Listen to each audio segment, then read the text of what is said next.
How you doing? Good, I'm doing good. How are you? I'm pretty good. We got a call just basically that you were just reporting vehicles throughout I guess that we're driving around the IBC. Okay, what happened? I'm sorry? What happened? What happened? Yeah, what happened? It was just that we had received a call that you were reporting vehicles while they were passing by the IBC. Okay. Are you from the area? Yeah. Yeah. Mm-hmm. Do you have an ID on you just that this much knows that I'm in contact with you? This is a consensual encounter? No, we actually got a call. How come it's not consensual? Well, because we had parties that were asking for me to check out with you. Is there a crime being broken? No, there isn't. So it's consensual then, right?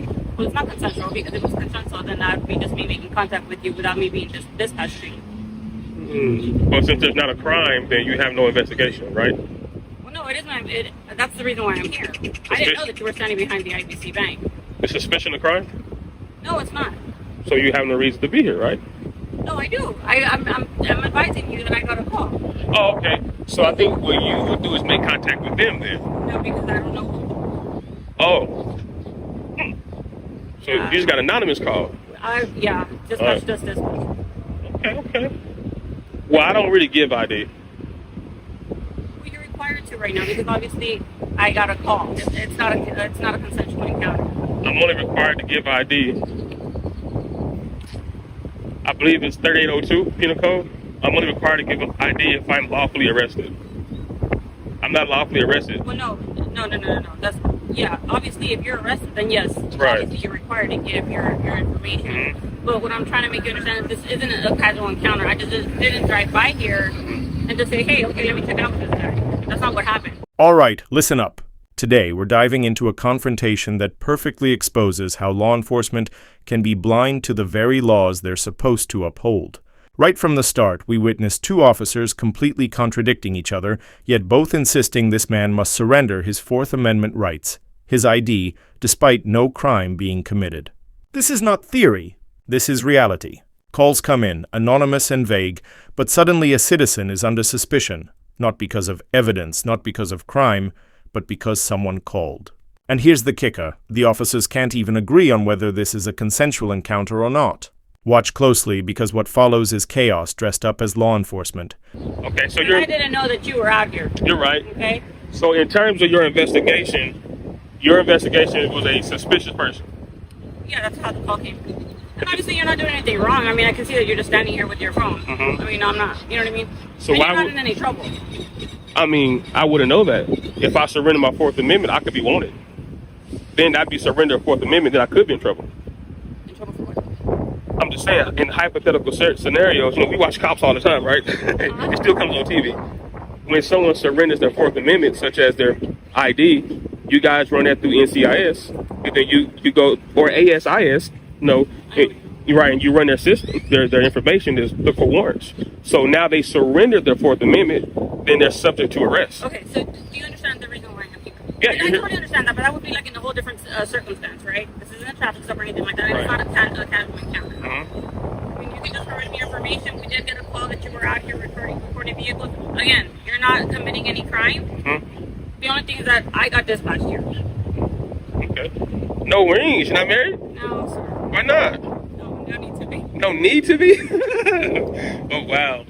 Woo. If you don't mind, I'll be out of your hair. It's kind of hot out here, and you can continue. Hey, it's a good shade. Look at this shade tree. Unfortunately, I cannot assist you with your investigation. That's not my job. I'm not going to do that. So even identifying me will be assisting you with your investigation. Well, the thing is that I don't know you personally. You're not supposed to. I'm a private citizen. Yeah, of course. So Right. what I'm saying is I got dispatched here. Well, you got to So know. it's not a consensual encounter, right? You do have to identify, is what I'm saying. I don't have to identify. Because it isn't a How long you been an consensual officer? encounter. A few years now. Few years. The man stands calmly, challenging them with simple questions. Is there a crime? He asks, and they stumble. One says it's not consensual because of a dispatch call. Another twists definitions about suspicion and legal obligations. It's verbal tug-of-war, each officer trying to justify their presence without acknowledging the law clearly. The citizen isn't aggressive. He's not committing a crime. Yet the conversation escalates into demands for identification, invoking penal codes, NCIC runs, and hypothetical scenarios of arrest. This is where it gets dangerous. Ignorance of the law by those enforcing it can turn a simple encounter into a potential rights violation. I got a question. This is hypothetical speaking. I'm not insinuating nothing. This is a hypothetical conversation. When officers encounter a member of the public, and a member of the public explains to them their right. Okay. I can hear you. I can multitask. Okay. Name? How's it going, bro? Officer Munguia, Badge number? 746. 747. What was your badge number? 747. Okay, just like a hypothetical question. I'm not insinuating nothing, but when officers encounter a member of the public, and the member of the public state their rights or penal code, why do officers never think that they're police? Is it because there's a code of conduct that says if you're a police, you wouldn't do this? If you're a police, you wouldn't be out here with a camera doing what you're doing. Is that like an internal thought process? I have no idea what you're talking about. I don't even know. Wow. So when I rewind this and play this, you're saying I gave an incomplete sentence?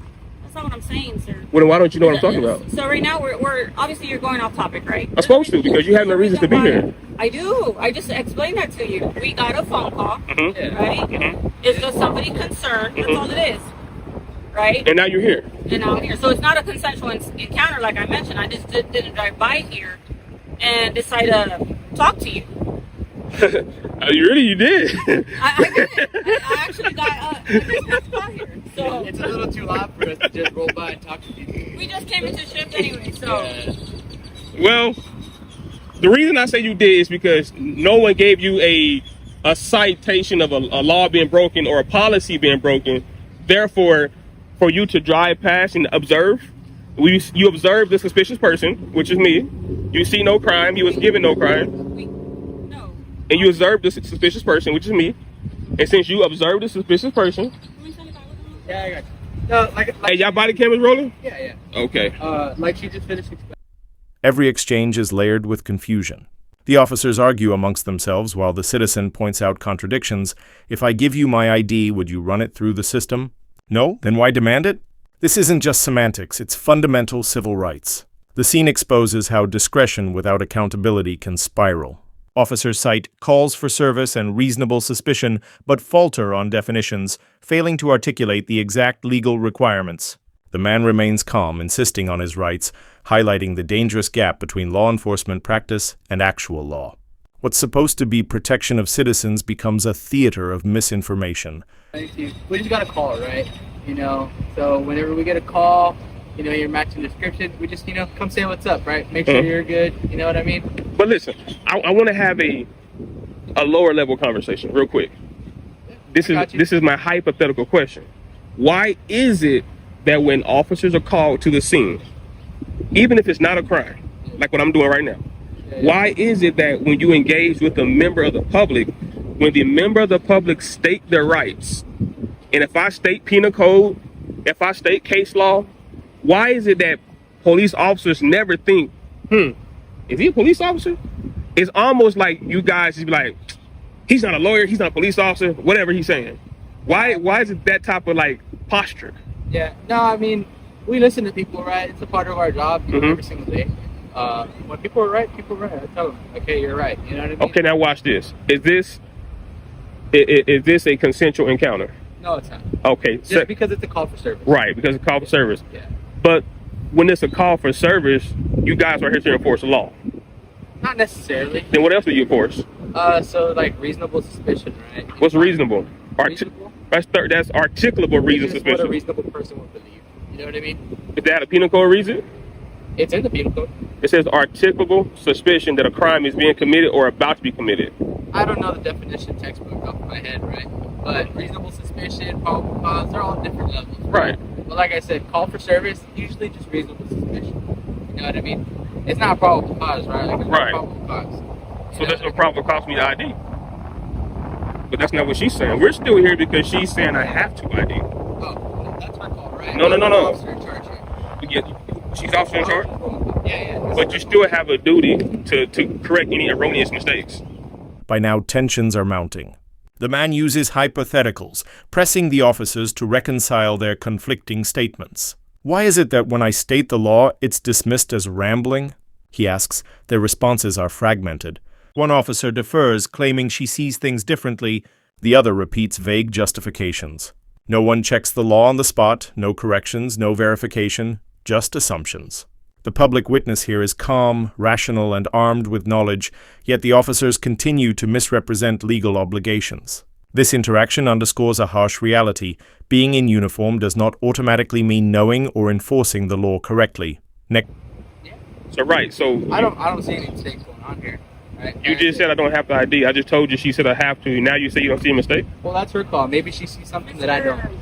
I don't know what to call you. Uh-huh. Yeah. How you doing? You're gonna be good if we leave. Yeah. Look, like I mentioned before, you're not committing a crime, Uh-huh. right? And Right. you're obviously aware of that, right? Right. You obviously got concerned citizens.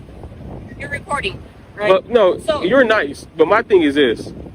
When a member of the public engages with law enforcement, we should be able to give our understanding also in such a way to you guys shouldn't be in a hurry to leave. Because if there was a real investigation, if I was breaking the law, Yeah. you guys would take your time to detail a police report, what they call them, witnesses. You guys would take your time to get a full report. Sometimes our hands are limited, right? Like I mentioned earlier, it was just a concerned citizen, so we don't have any information to go based on. Right. I know that, but I'm saying, like, since you don't have that, We don't, and so the call came out. Mhm. Guy matching your description. You're obviously holding a camera, you're Right. recording, so that's all we have. That's all we have to work on right now. So that's why I'm making contact with you right now. But for future reference, I just want you to know that that is not enough to ID someone. Okay. And I think you know that. I think you probably got to update it. It just I think it makes it easier, right? And like I mentioned, you're not in any trouble, like you had mentioned. Mhm. I'm trying to make contact with you. Right. At the end of the day, I'm doing my job. No, you are. But see, Right. part of your job is to enforce accurate law. If you're misinterpreting the law, now you're violating someone's rights unknowingly. You can do it knowingly or unknowingly. Like this gentleman, when you went to the car, he said, I did not have the ID. Now, that's counterproductive to what you said. So then when I told the gentleman, well, tell her that, then he said, well, it's not my stop. The conversation digs deeper. They argue over definitions, reasonable suspicion, probable cause, penal code citations, and lawful arrests. One officer insists an ID must be provided during a call for service. Another admits the public isn't always required. Misinformation reigns. The man points out, accurately, that this contradictory approach could make someone vulnerable if they comply blindly. Here, the system's cracks are exposed: misinterpretation of law, lack of internal consistency, and the danger of discretionary enforcement with zero accountability. The message is clear: understanding your rights isn't optional, it's survival. See, now we have a difference of understanding here. We got two law officers saying two different things. That is a problem. You should be on the same page. And then he said he doesn't know the exact penal code verbiage, articulable suspicion.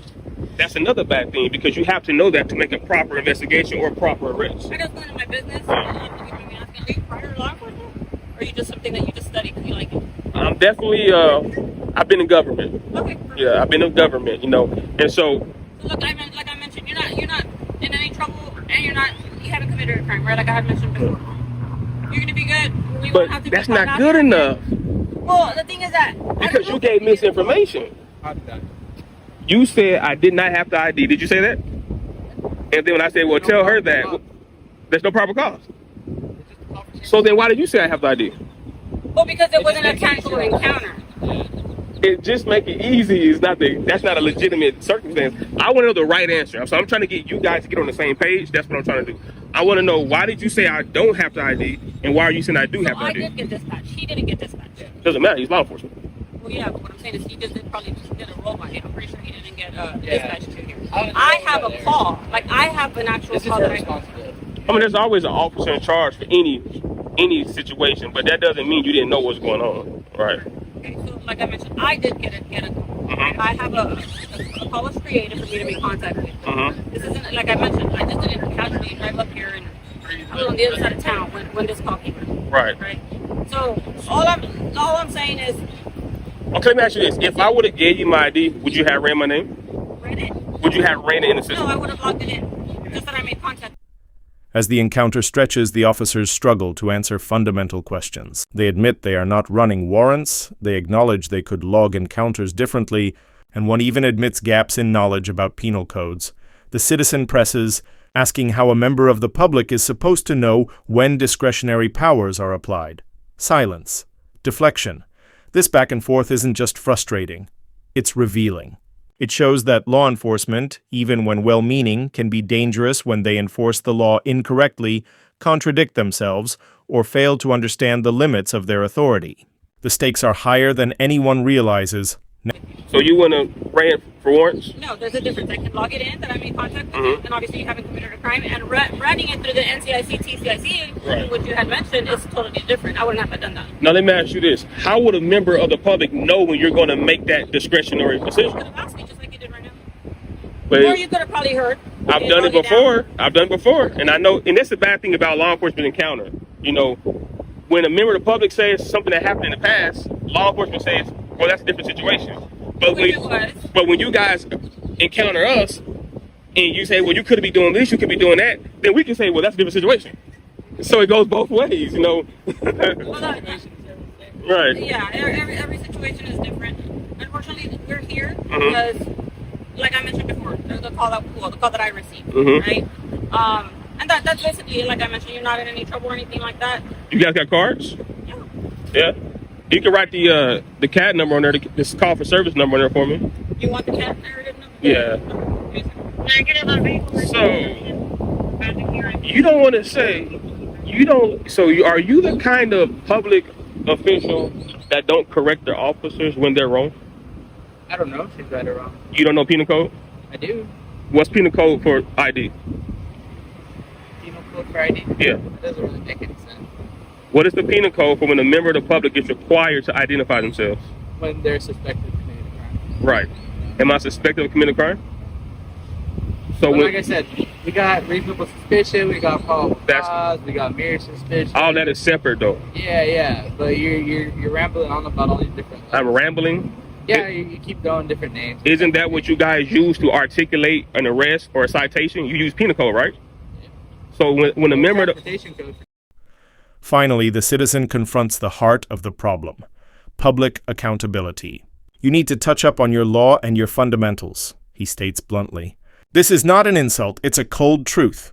The officer's conflicting statements, misapplied laws, and lack of internal consistency illustrate how ordinary citizens are vulnerable when police act on calls, assumptions, or misinterpretations. Every citizen could be anyone: a journalist, an agent, a lawyer, but the officer's ignorance leaves the public exposed. It's a systemic weakness and one that can have serious consequences for everyone. Citation. or right. So when a member of the public brings up penal code, then they're rambling Well, I mean, you don't really stay on one topic. You know what I mean? That's what I'm saying. because you guys have no reason to be here. So I have to use subject matter examples to get you guys to understand. Well, it's like she just finished telling you, man. We do have a reason to be here just because of the call. Now, Right? That doesn't mean we're, telling you, hey, you're committing a crime or whatever, right? But it's just a concerned citizen, right? Our citizens are responsible. you're Daffy Duck. You need to touch up on your law and your fundamentals, because you are a casualty to the city, and you, by the way you interpret things, is not good for law enforcement. That's not a case number. I scratched it out. It's just the cat narrative. It's information. If you guys are here on an information call. Yes. Yes, I know. Yeah. No. All right. All right. All right. Be safe, man. Hey, and always remember, every member of the public could be an FBI agent. They could be anybody. So when you give inaccurate representations of the law, you're opening yourself up to situations and circumstances. And we don't want to do that because the taxpayers have nothing to do with it. Okay. You too. The encounter wraps, but the lesson is searingly clear. Trust in law enforcement isn't automatic. Officers may witness colleagues violate rights, yet do nothing. They may admit ignorance multiple times, yet the system continues. This is why knowing your rights isn't just smart, it's essential. Awareness, documentation, and education are the weapons citizens have in situations like this. So take note, record encounters, question authority respectfully, and never assume compliance is optional. Because in this system, your knowledge might be the only thing protecting you from being misrepresented, misidentified, or wrongfully targeted. The truth? Stay vigilant. Stay informed. Stay empowered.